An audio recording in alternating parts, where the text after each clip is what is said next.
And what is up, everybody? Okay, this past Sunday was the Royal Rumble, and the outcomes of the Royal Rumble were universally, of both the men and women's Royal Rumble, were universally, basically, everybody was happy with it. Everybody was happy with the outcome.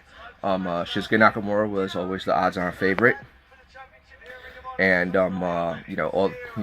Wrestle Talk, as well as What Culture Wrestling, basically said that he was the odds-on favorite. So yeah, he gets to, so for him to win the Rumble and his first Rumble, it was good that they did that. Then of course, Asuka, her first Rumble, and the first ever female Royal Rumble, and Asuka just continuing to go on a tear as undefeated, as good a worker as she is. And it's great that it's kind of like in NXT when they both had Japanese champions, and now it'd be great to continue that trend to get Japanese champions for the first time in the history of WWE. I'm talking about an actual WWE, a Japanese WWE champion. They did it for WCW.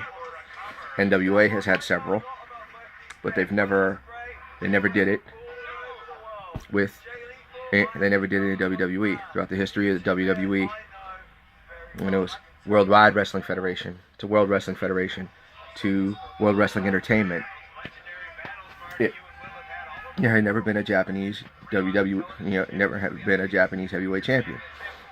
The closest they had was Antonio Inoki, who was the first and only crowned WWF heavyweight martial arts champion. What exactly does that mean? What exactly is that category? And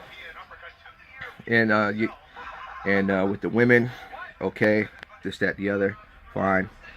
I'm not even but that's not even why I'm talking about this right now. Like, I got Ring of Honor Wrestling playing in the background, but my problem is with one Fergal Devitt, or Prince Devitt, or better known, since they had to change his name, better known as Finn Balor. Finn Balor, Prince Devitt, former, IWGP Junior Heavyweight Champion, and IWGP Junior Heavyweight Tag Team Champion, the founder of the Bullet Club, which is probably the greatest faction in the history of professional wrestling. I mean, it's supposedly within the indie scene, yet they show their dominance in every promotion that they perform in, whether it be Defiant Pro Wrestling, whether it be Ring of Honor, and especially in New Japan Pro Wrestling. These guys are all over the place.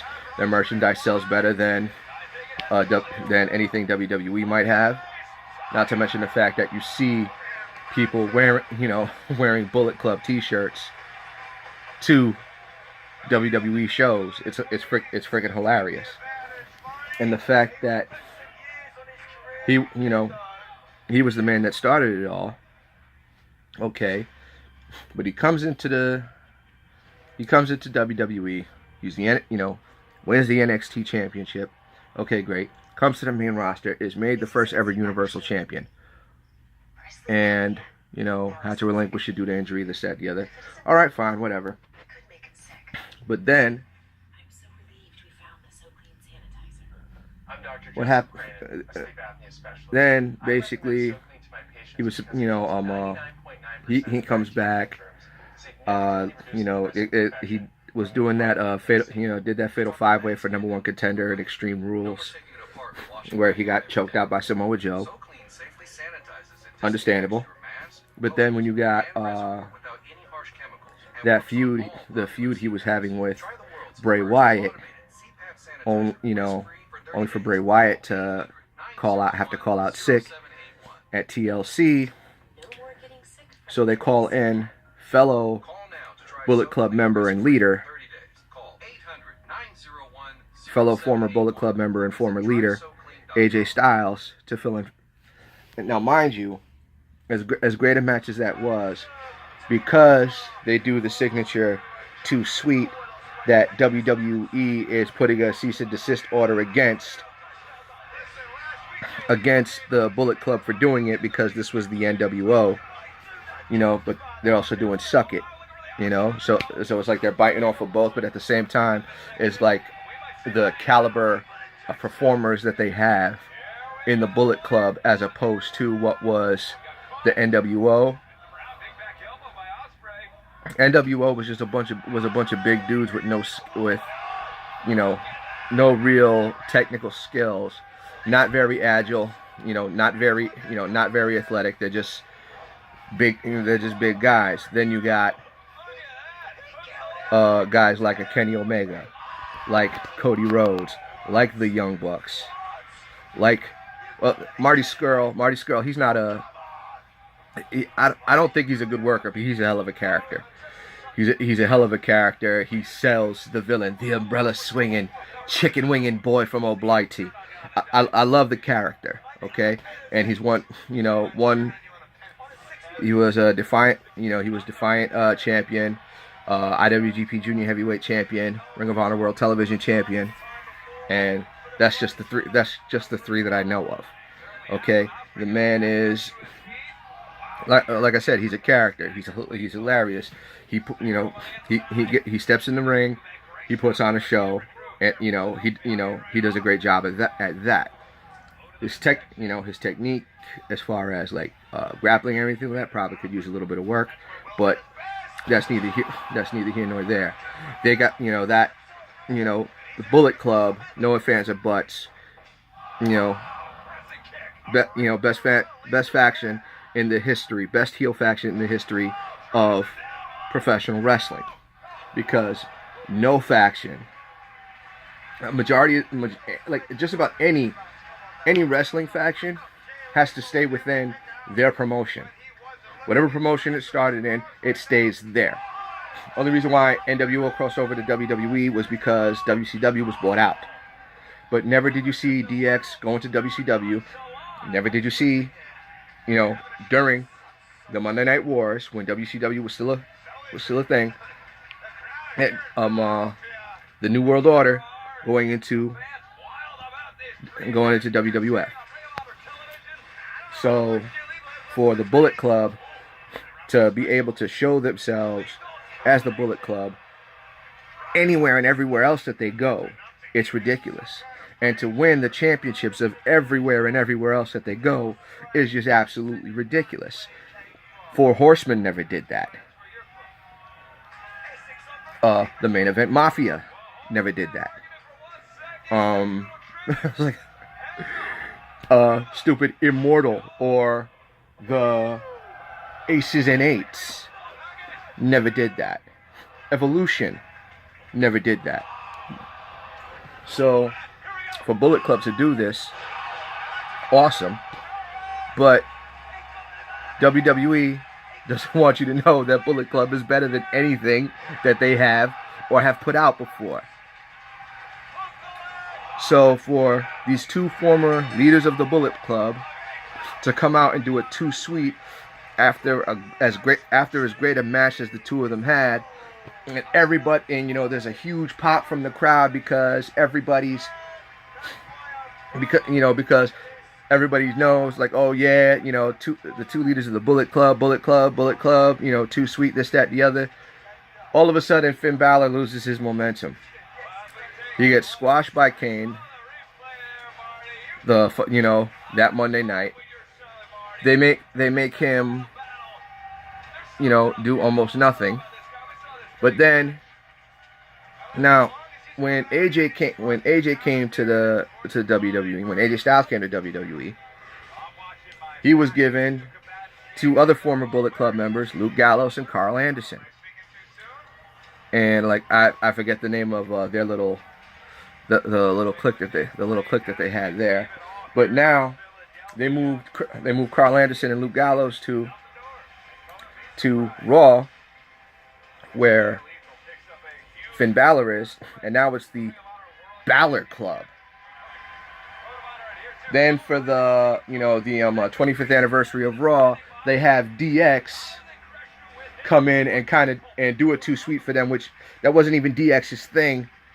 That was the NWO's thing. And if you wanted to do like an official passing of the torch, it should have been like that. But again, it was supposed to be for Bullet Club, not Balor Club, because Balor Club is doing nothing. The first like official thing with Finn Balor had with the Balor Club, they had him lose to Seth Rollins. Then they put him in the Royal Rumble, and he was he was one of the first men in, and he did a phenomenal job all the way up to the end. He was in the final six, and that is then eliminated by Old Man Cena. For the life of me, seriously, all right. I really don't like John Cena anymore. It's impossible to like him now. It's as if he's basically the new Hulk Hogan / Triple H, as in basically burying younger talent, and especially burying better talent. It's like, oh, because they have creative clause and because they were actually champion and have been in the company longer, they're basically going to say, yeah, I'm not doing anybody no favors. So, because after Finn Balor loses the Royal Rumble, which to be perfectly honest, if he would have won instead of Shinsuke Nakamura, nobody would have had a problem with that. Guaranteed, nobody would have had a problem with that. It's like even though I was favoring Shinsuke to win, but if Finn Balor would have won, I wouldn't have cared. If John Cena or if Roman Reigns would have won, that would have been a serious problem, because nobody likes John Cena anymore. Nobody ever liked Roman Reigns. So now he was in the final six, did a great job. So the following Monday, now it's qualifying for the Elimination Chamber, because whoever wins the Elimination Chamber gets, gets a shot at not necessarily which title they want, because Shinsuke Nakamura already said he was going for. He wanted to fight AJ Styles for the WWE title. So now it's number one contender for the Universal title. But you have Finn Balor and the newfound Balor Club lose to Old Man Cena, when we already know that John Cena isn't gonna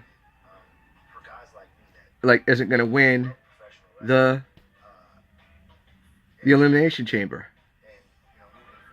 Why would you do that? What more of a rub does John Cena need? John Cena's a part-timer right now. Between his engagement, this, that, the other, and the fact that he hasn't he left Raw, but they still keep calling him a free agent. I mean, he left SmackDown, but they still keep calling him a free agent. It doesn't make sense. It doesn't make sense. This is another reason why I stopped watching WWE. It's like the only time I ever go out of my way is if I find out that Shinsuke Nakamura or Samoa Joe had a match. Samoa Joe was injured, and Shinsuke Nakamura, winning the Royal Rumble. Okay, great. Asuka has yet to decide who she's going to go up against. I don't necessarily care. I hope she wins. But then again, if it's against it, she has a better chance of beating the Raw Women's Champion versus the SmackDown Women's Champion, because it's Charlotte Flair. And I don't know how, I'm not 100% sure how that's going to work, especially when Charlotte Flair just came out with her book, Second Nature, which I thought was a great name for that, a great title for that book. It's cute, it's hilarious. But It's like, seriously. You go. WWE is doing everything it can, everything in its power to make sure that, basically, to disrespect Bullet Club. Renaming it the Balor Club just to give Finn Balor no momentum. Anyway, that's as useless a faction as was the what is it, DCC, Death Council in TNA. Freaking worthless. It's like they couldn't win any matches. They won no championships. Like, really? Which completely defeated the purpose of bringing Eddie Kingston into TNA if you were just going to have him lose the whole time. The man turned down a contract with WWE because he was just going to be an NXT jobber, so he could go to TNA to hold on, when it was holding on to its very last few threads of credibility, only to do absolutely nothing with the man. What was the point? What was the point of creating the Balor Club if this is what you're gonna do? What was the point of putting Finn Balor in the Royal Rumble to make him do as well as he did, only to squash him that quickly? John Cena didn't need to be in another Elimination Chamber. John Cena doesn't need to win the title anymore. I understand that, trying to break Ric Flair's record, which, to be honest, Ric Flair's record is really closer to like 27 as opposed to 16. It's just that some of those